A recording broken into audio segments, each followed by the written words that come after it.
So what's up, All everyone? Jeremy here. I'm here with Kevin from Rogue Deck Builder. Say hi, Kevin. Howdy, howdy.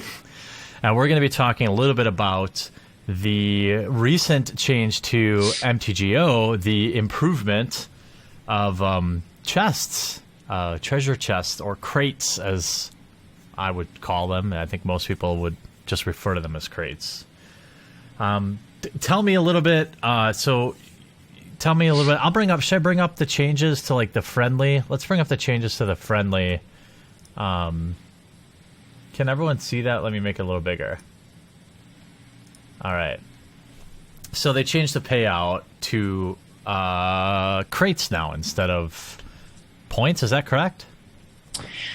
Well, they changed it out instead of mainly booster packs. So the points is a little bit different, but yeah, the big change on friendly is there's going to be 0 booster packs being paid out. So it's going to be a lot worse on people that want to get cheaper booster packs to draft. And then even on the competitive, it's taken a huge cut from booster packs to these crates, which is essentially the same thing as a booster pack. A worse one, right? Yeah, you can't use it to draft. And I think that's their entire intentions, is they want people to actually have to buy more booster packs. Yeah, I thought it was pretty interesting. From my perspective, I think I see what they might be doing. Like, I think at first blush, like, I feel like Wizards, when they do something that appears good and is obviously not good, then it always seems to be like worse than it really is. Like, so when I see this, I'm like, oh, great, they're just grabbing cash or whatever, But what I think is they might be doing is actually trying to just take booster packs out of the system and get people ready for whatever this Magic Next is. What do you think about that? What do you think about that tinfoil hat?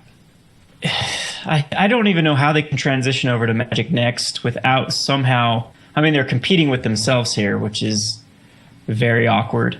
So it's just a messy situation. Yeah, I don't know. I thought it was just... I don't think anybody really knows what Magic Digital Next is going to be, other than I think it's safe to assume that Wizards wants to replace MTGO with it. I mean, they say MTGO is going to be, for competition and whatever, but if we've seen anything, they like to roll something out 4 years after everyone else and then say it's, like, really... awesome. Like, yeah. I just don't understand the crates. Like, the crates have been around in every, like, Call of Duty or whatever. Yeah, they've been around in every game forever. Yeah, and, like, now they roll it out to Magic like it's something new. And I'm just like, God, like, you're supposed to have all these smart people, and you're just, like, doing nothing new or nothing creative. Well, the biggest difference with this is crates in most games are just freebies. They're something, they're bonuses for achieving something, or in this, they're actually using them as value. They're taking away value and putting them into the crates. So instead of having, like, if it was just all points or back into like a ticket system, then me as a player could choose and decide how I spent that. Now when I'm being forced upon this, it's even a bigger lottery ticket than I would say booster packs, because no one opens booster packs on MTGO. You just use them again to draft or trade them to the drafters for tickets. Yeah, I thought that was interesting. Like, so they, right. So even as somebody like myself, who's a self-proclaimed filthy casual, like, I love opening booster packs, but even I don't open booster packs on MTGO. Like, you don't. If you're at worst, you sell them to a bot and then buy the singles you need. You don't open them. Mm-hmm. Well, because foils, like the things you chase for in booster packs and paper Magic, aren't worth anything on MTGO. Foils and like expeditions do not hold any more value than a lot of the times the foil or the non-foil version. Yeah, because no one cares if it shines on your screen. Yeah, the feel bads are real. When I think I opened like an Expedition Steam Vents, and before it occurred to me that like they were crap, that I was like, oh my god, and then I'm like, oh, it's like 8 tickets. Like, oh, but I think part of that too is that you can't redeem them, right? Like that's another reason they don't hold value, I think. Yeah, the foils they can retain some, but again, even the foil value retention is pretty terrible compared to paper. Just because Wizards redemptions in a whole haven't been nearly as good as they once were, just because they slid on a ton more fees than back when I used to redeem. I redeemed in like Return to Ravnica, I think it's the last set I redeemed, and then shortly after that they tacked on like a huge fee to each redemption, and it just wasn't worth it. I even talked to like MTGO traders, and they don't redeem anymore. So yeah, I think RTR was one of the last sets I redeemed as well, because I think it was like a flat $20 or something, or $25 or something like that. It was not cheap, and then it was like that. They took all the value out, right? They assessed the gap, like the value in turning something in. They're like, it's worth an extra $25. Boop, like just get rid of it. Yeah, it's just, and now that's actually another part of this whole announcement too, is they're making redemptions last less time. So beforehand, it usually was a little bit after, I believe, after it rotated out of standard. You have my dogs are going crazy. Don't worry about it. After standard, you'd have like the 6-month window, I think, and then they lowered that, and then they lowered it, and now it's like, I believe it's starting to, the redemptions like close right after the draft, like the height of the drafting, like when the next set comes out. I'll have to read in on that again, but I know that a lot of people are freaking out about that. So that's gonna be even less ways to get value out of MTGO. Can you take everyone through the math here? Yeah. Let me just go back in time even more. So I've been playing MTGO since the inception, like clear back in the day, and there were massive problems with the market back then, because what would happen is they would come out with, they've never been smart about it since the beginning of MTGO. So I remember playing during Torment, I believe, and there's different draft formats you could play, but the prize was always the same. You'd always get Torment packs when you needed like other packs for various different drafts. I remember even one time it was like 2 Odyssey, 1 Torment, but the prize was Torment. And so it just flooded the market with Torment packs. They were under a ticket a piece for Torment. And so people freaked out, and it just got to the point where enough pressure got to where Wizards changed how they're giving out the prize packs. And it was I think it was about a year, even maybe it was 2 years ago when they rolled out, I think it's been about a year, when they roll out this play points. And I think I was like one of the only ones that was extremely vocal about play points. The pros liked them a little bit better because it was less, like it fluctuated less. There wasn't like some sets you'd make your money back. Other sets, if it did get under like 2 tickets a piece, you could go 5-0 in a tournament and still lose value because the packs would be worthless. So now at least play points were kind of guaranteeing that they'd at least break even or a little bit more. But this was the first time they effectively added a rake to the system. And it's so funny because Wizards tries so hard to distance themselves from gambling, from poker especially, because you can't help but compare the two, because they're both high variance games, both skill related games. So they're not quite gambling, but there is that little luck element to it of top decking a card or just things going your way. So Wizards has tried to really push themselves away from the poker. And it's funny though, the only game I can think of that takes a rake is online poker. Yeah. So yeah, right. So the rake though for the old like friendly standard, I'll say the old change was that instead of booster packs, you're rewarded play points. And in a 2-man queue, 30 or 40 points goes in. That means it used to be 2 tickets went in and a pack came out. So if I were to play you in a 2-man queue, we'd both put in 2 tickets, which is worth $2, and we'd get a product back from Wizards that they claimed was worth $4. It never was, just because supply and demand. The secondary market said it wasn't. But I had less of a problem with Wizards that was, defining a value. You got it from their store, it was $4, and the secondary market deciding what the value is, rather than Wizards now giving you less than what's going in. So when they changed it, each of us, if I were to play in a 2-man queue, each of us would put in 20 points, and only 35 would come out. 30 for the winner, 5 for the loser. And so effectively, I think on the two-man queues, it's 12.5%. The Wizards taken out for each. So what is that? Every 7 games, it just completely wipes out one value. So in this case now, sorry to cut you off. So like the rake became more obvious when they went to play points, right? Because the rake was implied because they were selling you a $4 pack that was only worth $3, and now you can see obviously the rake is right out there for everyone to see. Yep. And so the same thing if you're looking at like the friendly standard, the old rake was about 8.5% per 32 entries. Is how much the value. So do you have the thing pulled up with the old friendly versus the new? Okay. New versus old? Yeah, so friendly standard league, old versus new. The old one was 8. You had to pay 8 event tickets, which is $8. Oh, wait, that was friendly. That was open, I think. This is friendly. Okay. And then you would win if you took first. So the 32, if 32 people enter, then there'd be 150. So one person would get 150 play points, which is $7 more than they came in with.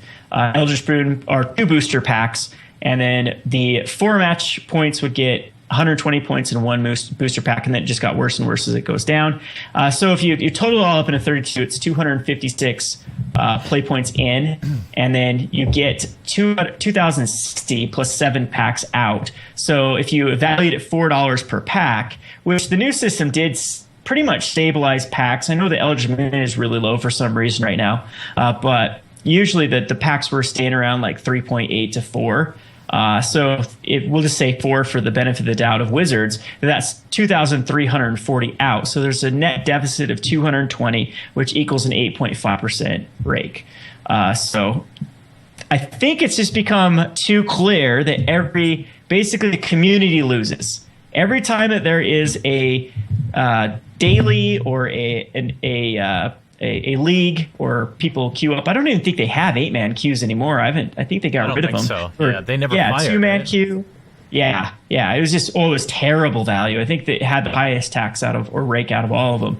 So the people that lose are the community, because all that value is going out of the community, and basically it's just disappearing into. And no other game that I know of does that.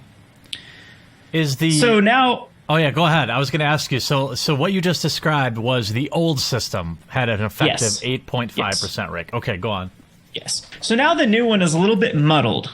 So they took away this. There isn't just a definitive rake, because they added these treasures that no one knows the value. That's their sneaky way of doing this. But it's pretty easy to figure out the value based upon, well, the thing is that the MTG Lee, or at MTG Lee, whatever, Lee Sharp. Lee Sharp. Yeah. He posted on the Wizards thing today about treasures and did a little mock opening where he opened up 10.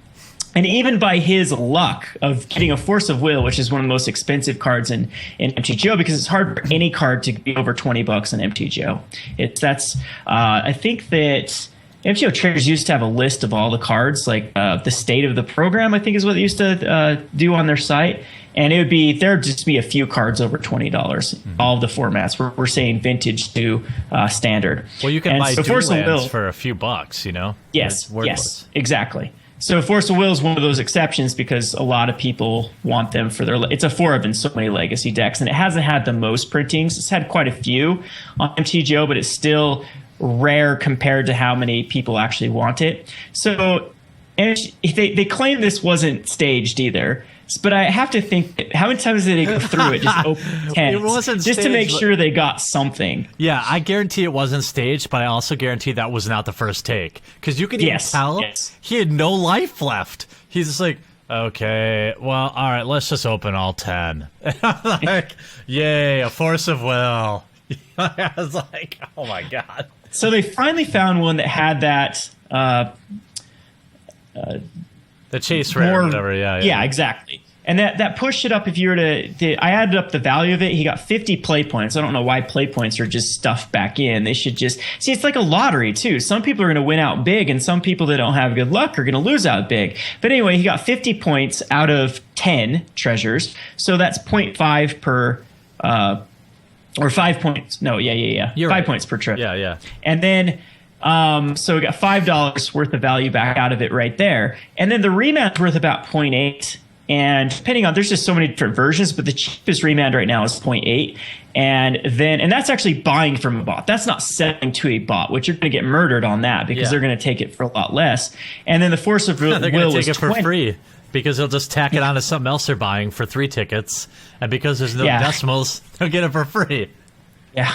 Well, be careful with those type of bots. Always go with trustworthy ones that keep your percentages. So it's basically the value of the entire 10 was, I believe, 26. So the value on his staged thing was 2.6 per treasure chest. So I did the math for the new. And with the friendly, 256 play points are going in, 1790 are going out. So that leaves a net deficit of 770. So versus the old net deficit, this is actually 550 more. But we got to think that the treasure instead of the booster packs will add some sort of value. So just for it to make up that net deficit of saying that there will still be an 8.5% rake, then the treasures must be worth $1.66 per. And to just make up a rake to effectively just go away, meaning that Wizards doesn't leech out value. You mean that the treasure chest has to be worth $1.66 on average, right? Yes, on average. Yep. Yeah. And so it's not going to be. Yeah. No. Yeah, because he got lucky with that force of will, and I think that like Seth Saffron Olive did the math on it too of all the every of the what they call the curated cards. Curated and list. Yeah. The average price of that was 0.75, and that was because there was a lot of cards right now that are worth a lot, and I think on the list too was a lot of the Kaladesh cards that are just insanely high right now, just because there's nothing to really, I mean, there's no packs opened at the moment. They're going to crash in 2 weeks. Yeah, I don't know if it will add that much of because there's so many cards. The list is just like 8 pages long, and I don't even know how many on each page. There were at least 30 entries per page. Well, I was going to say, here's how the uneducated person like me, I think we have a good dynamic because you look into shit, and then I look at it, I'm like, oh, well, they just picked cards that had value and then made a list of it. To me, I'm not all of them do too. There's some terrible ones that are just in there. That's true. Yeah. Well, Remand isn't a great pull at all. I mean, 0.8. Yeah, that's nothing and it's going to go down. That's supply and demand. If they just flood the market with these the reason why some of these older cards are worth a lot of money is they're not in print anymore. And the only way they get back in print on MTGO is when they do their flashback drafts. They last for 2 weeks. Or Eternal Masters or something like that. Bring some of them back too, right? Yes, that killed the price for Remand, and so that's because there's an uncommon in Eternal Masters. People just drafted. So that's the whole thing with it. Is it's according to Seth, it was about 0.75, and I think it says 1 out of 4.5 packs will replace one of the uncommons because you're going to get a rare, you're going to get a standard no matter what. And then 2 either commons or uncommons, and in 1 out of every 4.5 packs is going to have a curated card in them, or from the curated list. And then 1 out of 200 and something was going to have 2 instead of 1. So that's still, you're going to get a 0.75 value instead of a worthless common or uncommon. Well, it's like a shitty expedition or 2 shitty expeditions. If you win the lottery, you could still get 2 Remand style cards. You're not going to get a Force of Will and a Mox Pearl. You're going to get, maybe you just get these random junk bulk rares. They're not. Yeah. It's worse than an expedition. Yep.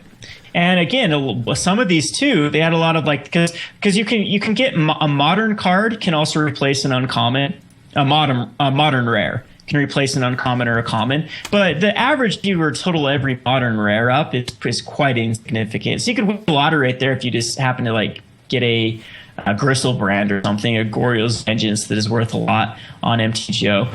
But for the vast majority of it, I bet that the average, if you add up all the average rares from modern, it's going to be a very, very small decimal of how much that worth adds to the overall treasure chest. And then a lot of these other ones that are on the list are only rare because they have very, very few printings, and this is just inevitably going to put more in the system, and then they're just going to go down in value. So And there's no choice but to open these. You think booster packs like flood the market? Treasure chests will have to. What else am I going to do with it? I don't think you can trade them. Well, they're going to be there. I would think. Oh, that's a good question. When I first saw that, and by the way, I've pulled up the competitive numbers now. If you want to pull that up on your side too. So when I see that, I'm thinking like, are bots going to be allowed to even buy these? I don't know if they answer that question, and if they do, they're going to pay nothing for them. Right? Yeah, because they didn't really pay much for, like, I remember when Vintage Masters. I played some Vintage Masters and I forgot that I won some packs, and like a year later I tried to sell the pack and it was still worth nothing. Like, it was worth a lot less now because there was no demand for it, because the only reason people wanted it was to actually draft. And so that's kind of be the same thing with this, is an unknown. Like, I'm sure someone out there will do the math on how much it's going to be worth, and I'm with everyone else. I have very, very low hopes for it to be anywhere near that. Like the 1.66 we need it to be just to break even. Well, the interesting thing was, this is one thing that has always kept me from drafting those sets on MTGO. Is one, I don't have the skill level you do with the Eternal format, so it will be so far ahead of what I would even be able to hope to win prize packs on. So I'm basically just opening the packs.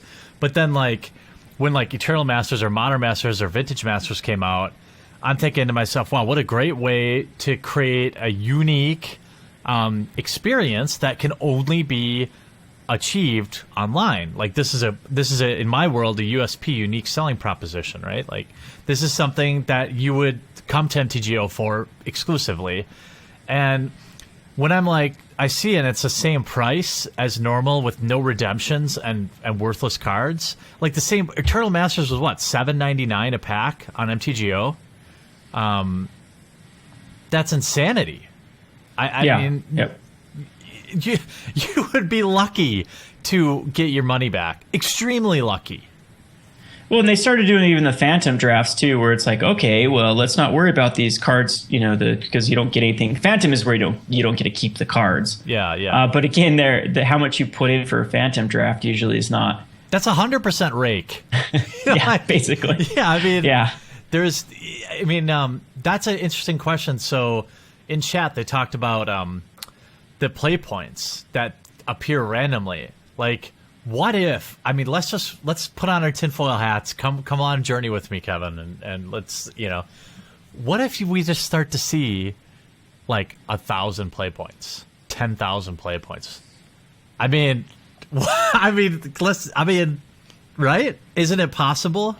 I'm sure because that'll generate hype, and that's all what Magic. That's what they've been doing with their paper sets. They've been putting these high chase cards to sell. Now they can literally not worry half as much about design. Like we saw with Battle for Zendikar, it just wasn't a very well designed set yet. It's just been selling off the shelves because it's got these shiny cards in it. So I'm sure they can do the same with MTGO. Well, that's the thing about Kaladesh too, right? Like the I don't know. I opened some tonight.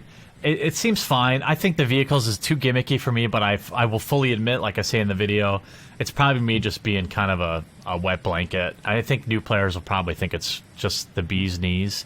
But, like, I feel like you're right in that the incentive now has shifted from how can we get more people to buy booster packs from designing great sets to, hey, we're designing these great sets, but we're still not breaking world records in our sales. And how can we get more people to buy boosters? Well, let's put a lottery ticket in them. And yeah, as a kind of a player and a store owner too, it's really affecting our bottom line because booster packs are kind of our worst profit margin. Really? Because we have to compete with everything else. Yeah, we get booster boxes at like 78 from Wizards. I know that people like Rudy and Kevin from Darium's can get a little bit cheaper because they're not much. Buying it. Yeah. I think Darium told me he can get down to 72 on a good day. But if you're selling booster boxes to your locals for like 95 or 100 or 90 because they can get them on eBay, that's a very slim profit margin. Oh, that way, right. My locals charge 130. They take a different approach. They're like, well, we know that 80% of people are going to tell us to go pound sand, but we don't have to keep bringing in nonstop booster boxes. Because if they were 90, I would buy tons from them. But But that's the other side of the argument. For me, I always argue with them. I'm like, come on. Like, I will buy cases from you where you don't have to touch them. I will prepay for a case, and you just hand me the box. But like you said, like on your end, that's work you got to do. That's money you got to lay out. That's probably going to hang on to. And you'll make a lot more buying collections off Craigslist and selling cards. Yeah, well, it's also with Magic as far as like an area where I'm at, where we have a real finite amount of money that we can actually get out of the community. It's the same thing with restaurants. Why they have what's called a food cost is because you need to be making a certain percentage, because each one of your tables need to be making a certain amount of money profit per night to just stay afloat, pay the overhead. It's kind of the same thing at the game store. When I know there's just a finite amount of money I can get out of a certain person, booster packs are not what I want them to be spending it on. I want them to be spending it on singles where I'll make a higher percentage of that money as actual profit. That's a good point. So it's really, really bad. Like, I've hated the direction it's gone with this whole lottery ticket, because it really seems that they have kind of their groove down, though. Like, I've been talking about the Khans of Tarkir, where they reprinted the fetch lands, and it was an unknown set, so they needed to spice it up. They needed to make sure that sales were going to be high. They just came off of a terrible Theros set that didn't sell very well. And so, okay, they threw in the fetch lands, and that guaranteed there would be high sales for that block. So then they know that Shadows of Innistrad is a beloved set. They don't need to put anything in it. They had another set called Battle for Zendikar first, where they were kind of unsure because the whole pull to Zendikar, the first one, was the fetch lands. Well, they already kind of used that on Khans of Tarkir, so they needed something to make sure that it sold, because now they had record Khans of Tarkir sales. So they can't show Hasbro that they're actually having a downturn, so they put Expeditions in, which guaranteed high sales. Shadows of Innistrad is one of the sets where it's the most beloved block or beloved plane, so they didn't really need to do much if they could just guarantee Emrakul and Liliana in there. And so they didn't put any Expeditions or fetch lands. But Kaladesh was unknown, so they had to make sure that sales were going to be high, so they put the Inventions in there. So I think that they're going to keep following that trend. I'm thinking we're going to see fetch lands for this Amonkhet, or whatever the set's called, which is just, again, drive up sales, not because it's a good design set, just because people are just chasing after fetch lands. Well, I think, so you said, I want to unpack a couple things you said there.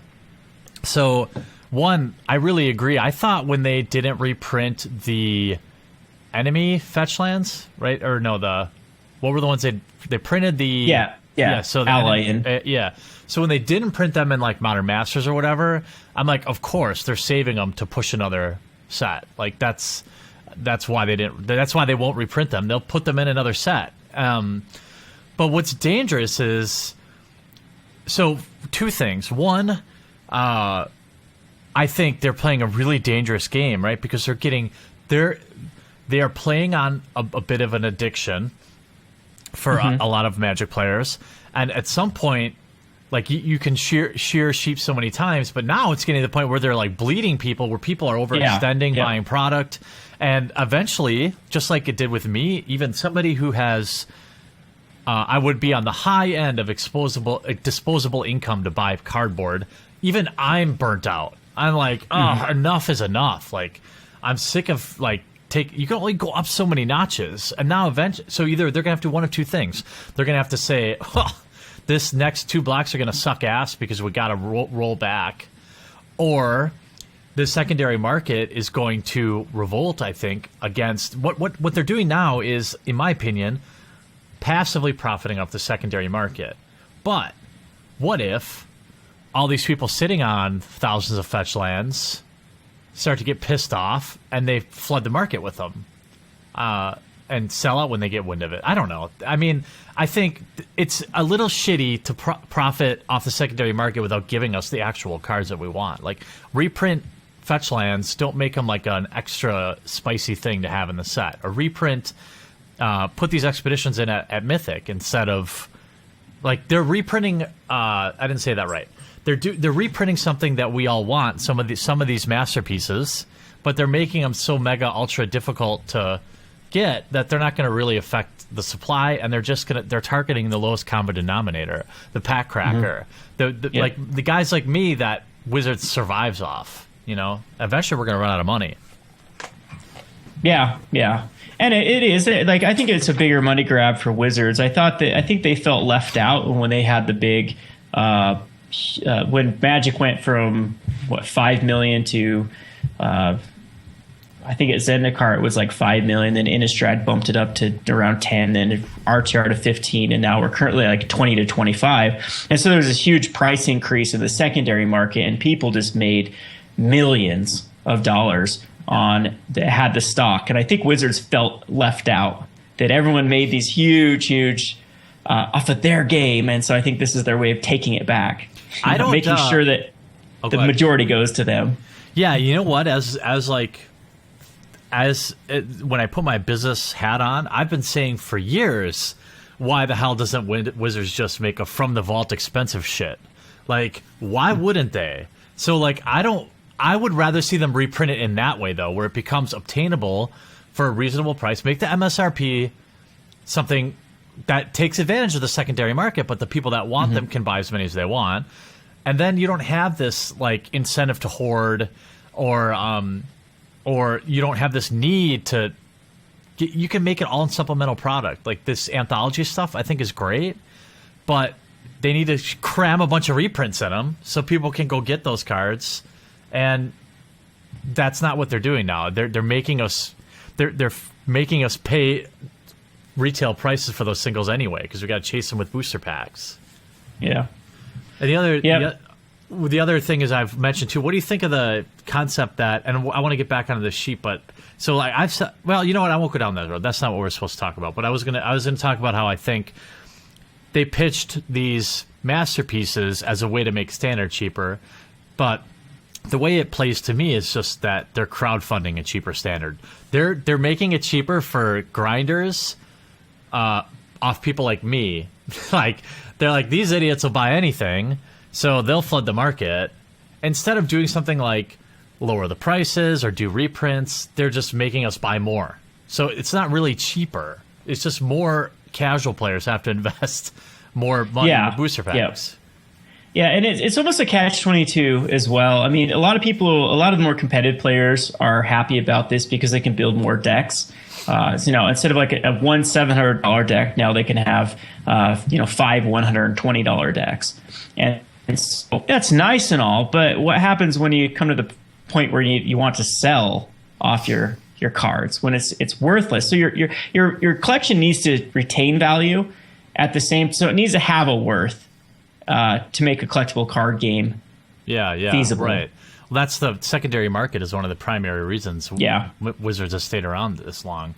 Yeah, so I don't know how to feel as a speculator, as someone that's just let me put that out there. I'm not like a speculator like some people that actually make money off of Magic the Gathering. When I speculate, it's usually just to supplement. It's to make it so I play Magic for free. And that's why I got into it, because I was sick of every standard have to fork out $400.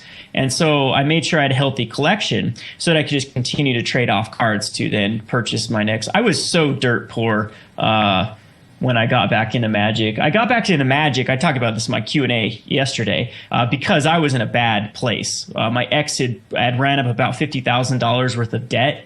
And then we broke up, so it was just all on me. And she had pushed my friends away. My career was on hold.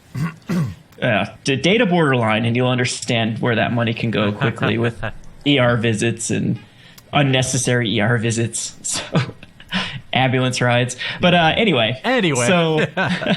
So I was not in a good place, and so I did not have money to play Magic, and so I got back in during Scars of Meriden, I think, and then just dipped my toes in. Then I got back into the crack of cardboard crack, and then I was like, oh man, I can't afford to play. So that's when I started getting savvy. So I'm gonna miss not being able to make huge profits off of speculations and things like that. I think the game's over.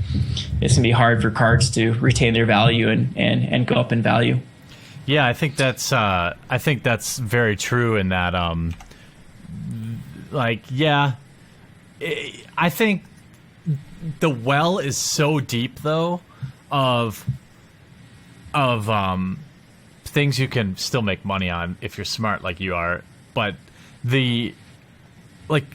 Wizards stop, the more they stop supporting, so it's like, okay, first they stop supporting Vintage or whatever, Vintage or Legacy, then it's Modern, which they're going to get rid of. Yeah. Now that also is neutering the secondary market because nobody's going to play it. Modern Night at my LGS is dead. Everyone just plays Standard. I think getting rid of it off the Pro Tour was stupid. Listening to those whiny pros, man, I don't get to play. Like, build a better deck then. I just don't. I was pissed off that they.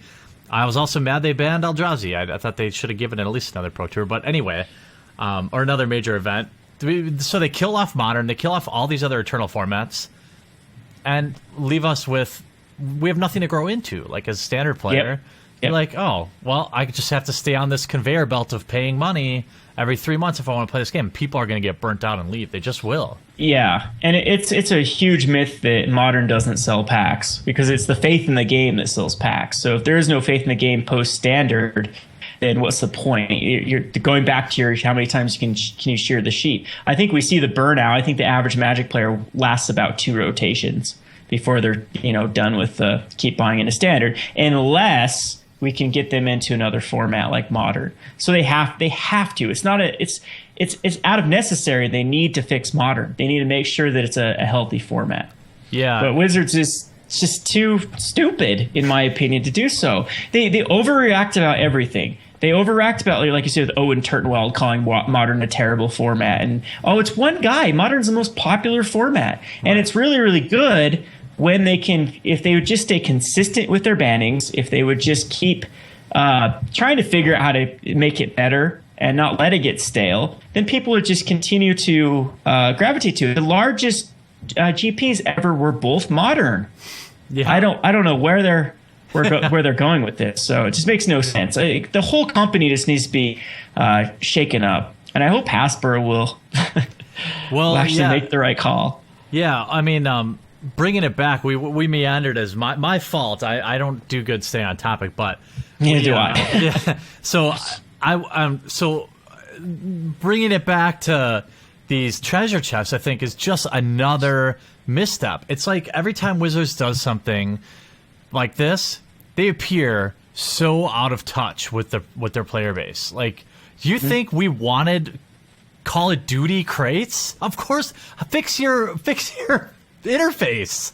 Like, why can't they just hire some real developers and say, copy Pokemon TCG, make it look like Magic, copy it, or Hearthstone, yeah, right. I don't want to hear that it's hard, because everybody else is doing it. Hex, for example, is a beautiful looking interface that did the whole thing on less than $1 million. That's chump change for Wizards. Like, I think that Hasbro might be treating Wizards like a bit like a cash cow, which is why I think we're seeing some of this craziness with lottery tickets and whatnot. But so, did I mention earlier, someone in chat did mention that treasure chests are not tradable. So, well, fun. So that takes out some more value, or some more what you can do with it. There's purchasing power right there. Now it really is a lottery. So let's just cross our fingers. Yeah, I mean, I think there's only I mean, what's to stop them from saying, it's the October spooktacular. There's one treasure chest. We'll have 50,000 points in it. Good luck. We love you, Magic players. Yeah, that's the next step. We all know it's going to go down that road. Why wouldn't they? Yeah, I mean, why wouldn't they? I mean, just own it. Like, I don't understand these thoughts. And then so they come out with this hex. Let's talk a little bit how they reacted to very, honestly, in my opinion, very tame criticism on their YouTube video. They disabled comments within an hour. Done.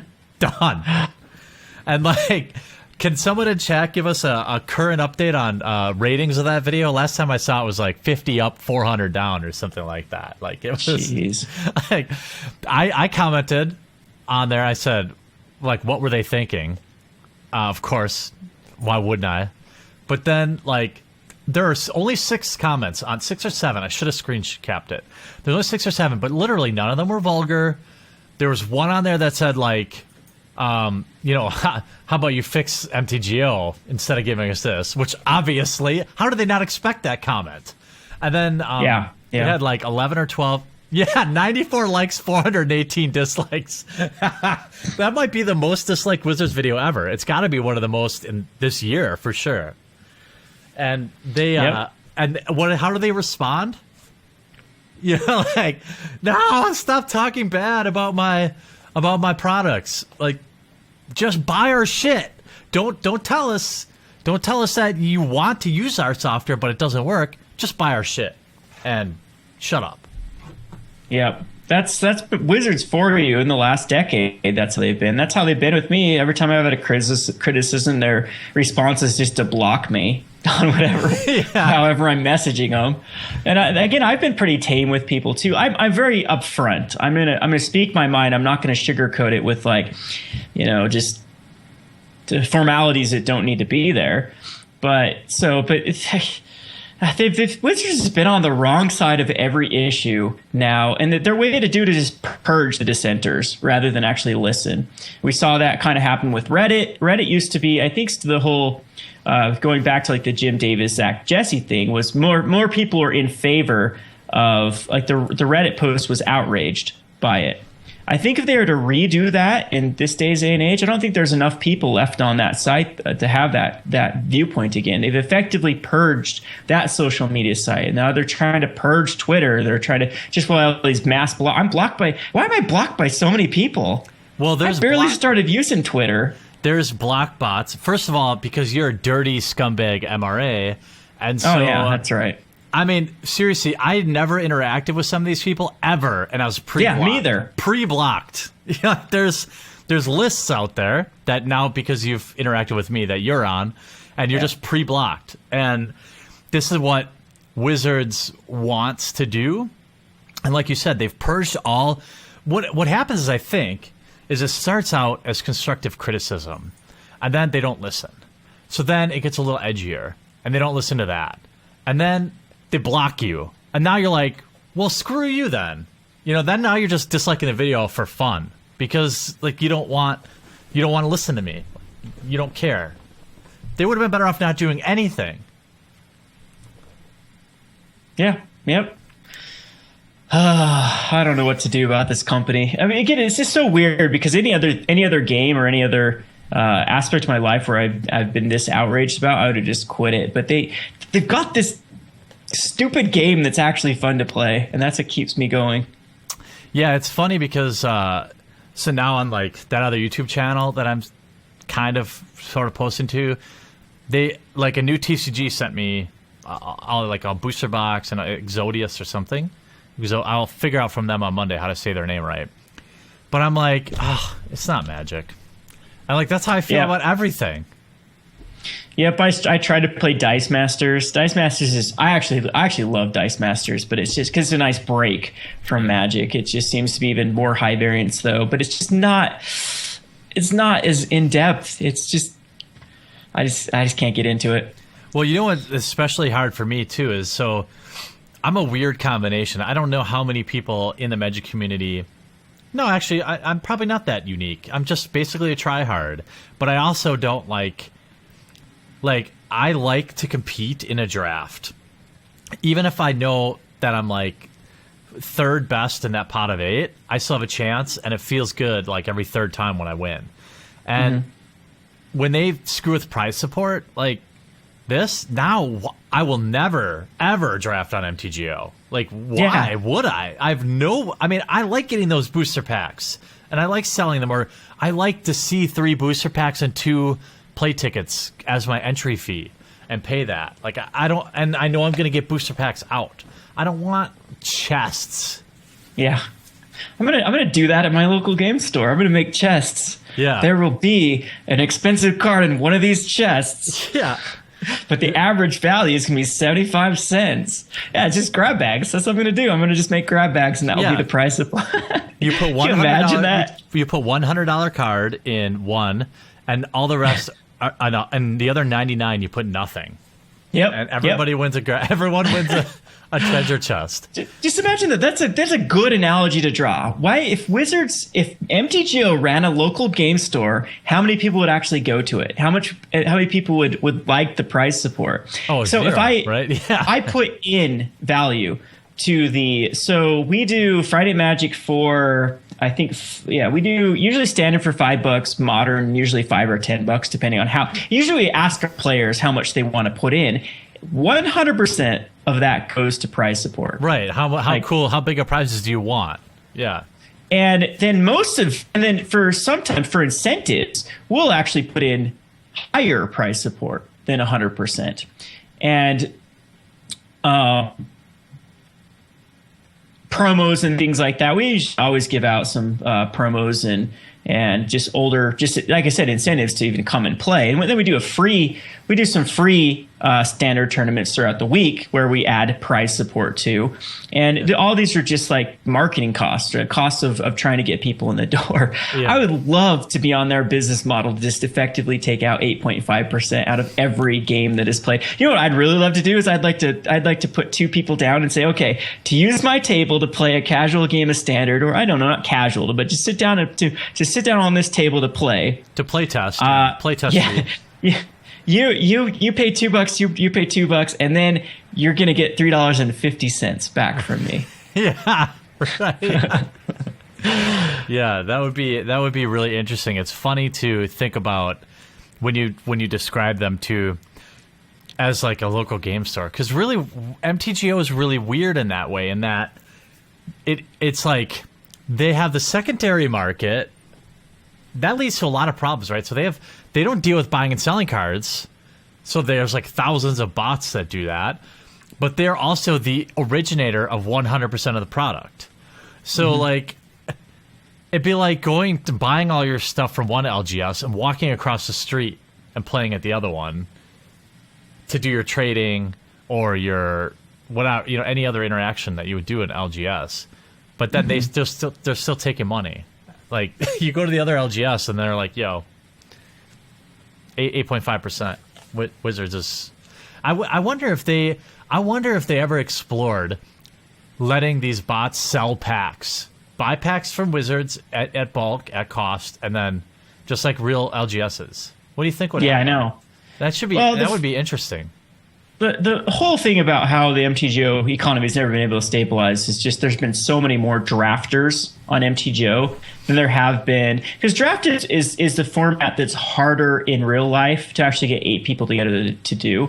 It's pretty easy to go play your standard deck against someone. You can go into a local game store and find enough opponents all day to just keep playing it. Maybe to get a whole structure like a 32-man tournament or something like that, it's a little bit more difficult, but you can still have that experience. MTGO gets its real perk. I got into it because I could draft. It was the only place I could draft. The store that I went to back in the day, well, first of all, I lived in a rural area, so there was no place to draft.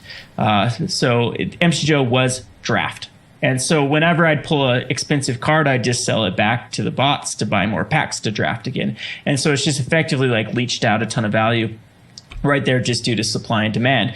So I don't really blame Wizards for that, except that it's pretty easy to have your own currency actually retain its value by having some other prize wall or prize structure so people to build up to. I think Channel Fireball has done a phenomenal job at that at their GPs, because have you ever played at a Channel Fireball GP? I know you're in the other side of the... They did so they have GP Minneapolis, I think. And was that by Fireball? Yeah, and they did GP. I was at GP Vegas. Okay, yeah, so you get like their points. And we actually based our store off of this too. I don't give booster packs out for prize. We give out what's called plunder points. Nice. At Rogue Deck Builder, and they're effectively a 40 plunder points equals a booster pack. And then so it's not quite 10 cents per point, but it's almost, because there are some things that don't translate perfectly. Channel Fireball even puts that to the next level. They're the same thing. They do 40 points equals a booster packs. But then it's a little bit cheaper if you want a booster box. It's like $100 or $12.50 for a booster box.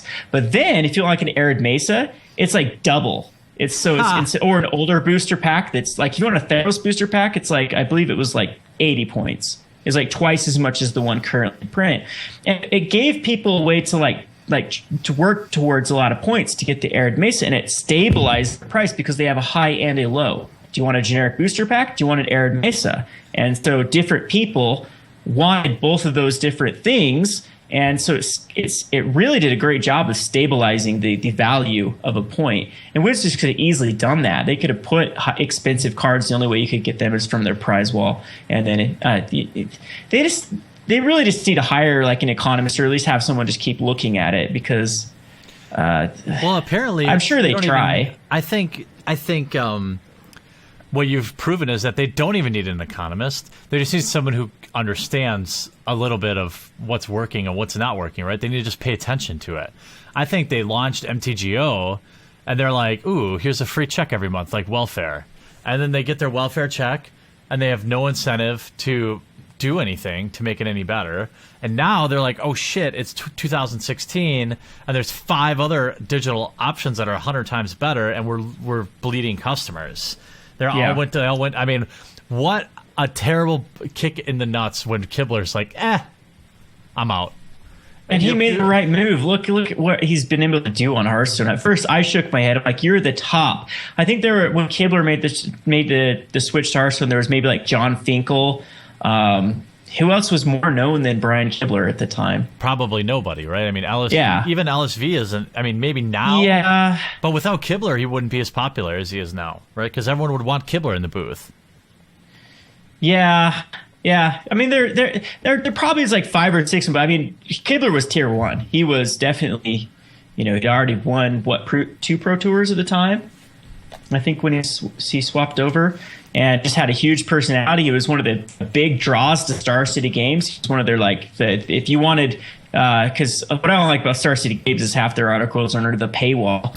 And all of Brian Kibler's were always under the paywall because that's what people wanted to go read. And so he was a huge draw for Magic the Gathering, and they couldn't keep him, and which is crazy. I mean, I got to give it to Brian Kibler. He's always going to hold a place in my heart because he exploited the appearance fee. He went to GP Vegas, collected his appearance fee, and went to the EDC concert. Nice. So I'll give it to him for doing that, because the whole appearance fee was so stupid to begin with. I haven't been a fan of that. Like the whole pay the pros thing, I'm kind of 50-50 on.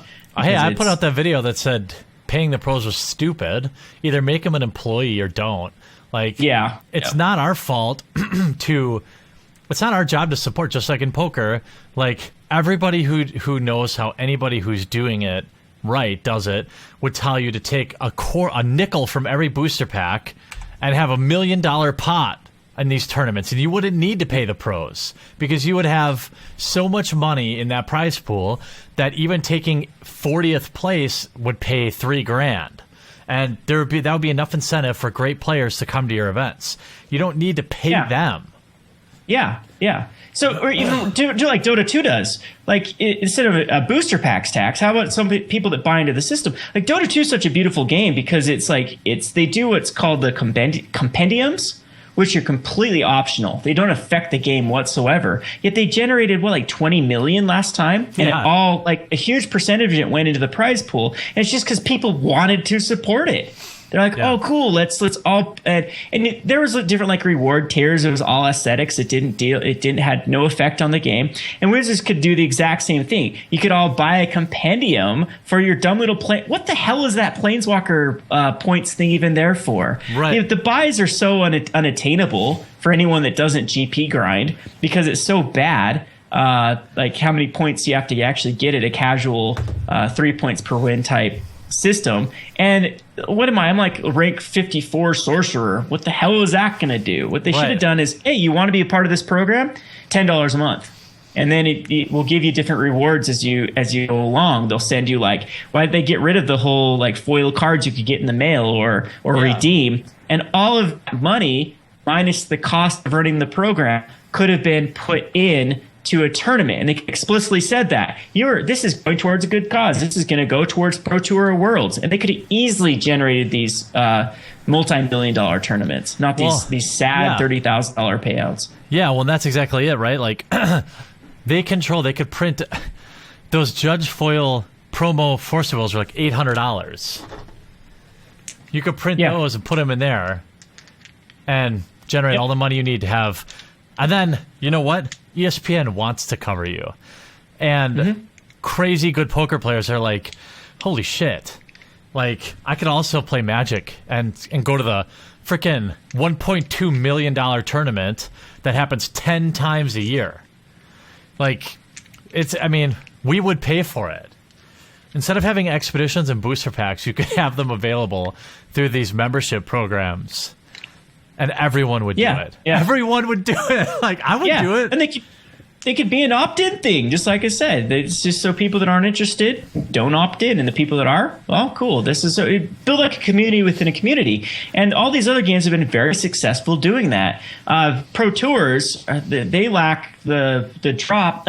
Pro Tour Dragons Maze is probably one of the. It was an awesome experience, but it's also one of the most disappointing experiences of my life, because day one, or even pre-day one, the day you get there, the day before the tournament starts, you all meet up for like a players meeting, and that's where you fill out deck lists and get like, they have like a little package. I got a t-shirt and some sleeves and some things like that. Yeah. But it was just huge energy because everyone was involved, everyone was mingling, everyone was going out to eat and things like that. Yeah. Day one, it was still a huge draw because everyone was still in the tournament.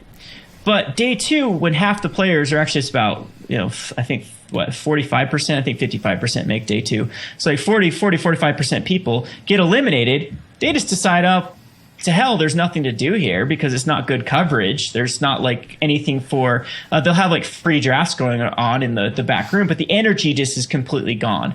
They don't allow spectators. They don't. And then day three was terrible. Out of everyone at that Pro Tour, I thought that there'd be more people. They had a big screen, like set up for the players that are eliminated to watch the top 8. And there was like 20 of us sitting there and watching it. And nothing else was going on. Nothing.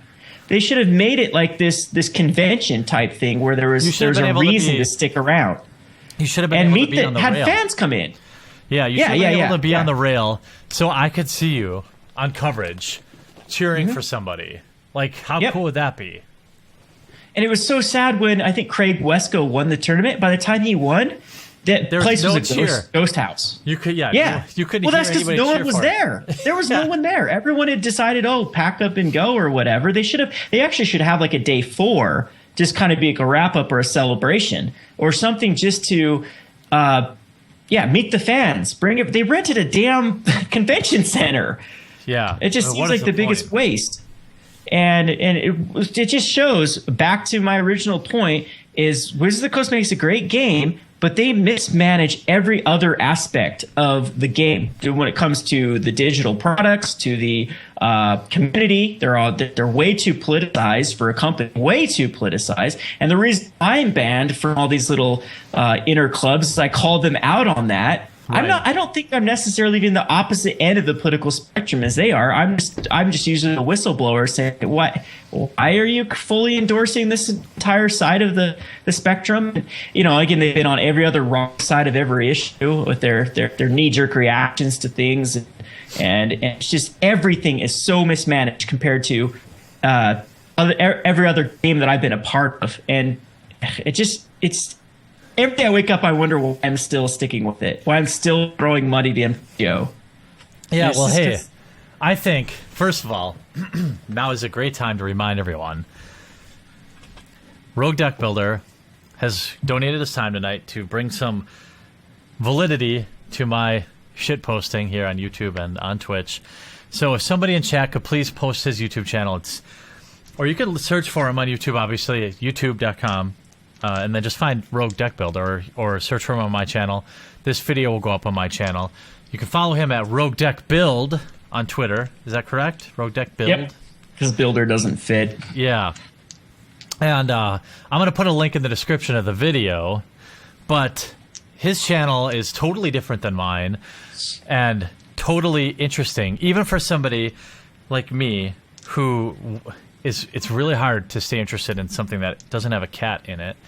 Like, his videos are really smart, and he's a good yin to my yang, so to speak, on my channel, because I don't offer any of that high intensity analysis, and he specializes in it. So go check out his channel. We've talked about a lot tonight. we talked about, I think, has basically turned into a podcast of how Wizards is screwing up, which is fine. I'll retitle it, and people won't be mad that we didn't talk about chess the whole time. And obviously, obviously, the people here in Twitch chat, we've only increased all night, so I think we've been putting on a good show. And I want to thank Kevin for coming in tonight. I think we'll cut it off now. We've been at an hour, but if you want to see Kevin talk more about, smartly about Modern and the market, important stuff like that. He did 100% of this research, all these images, so obviously the guy knows what he's talking about. Go check him out.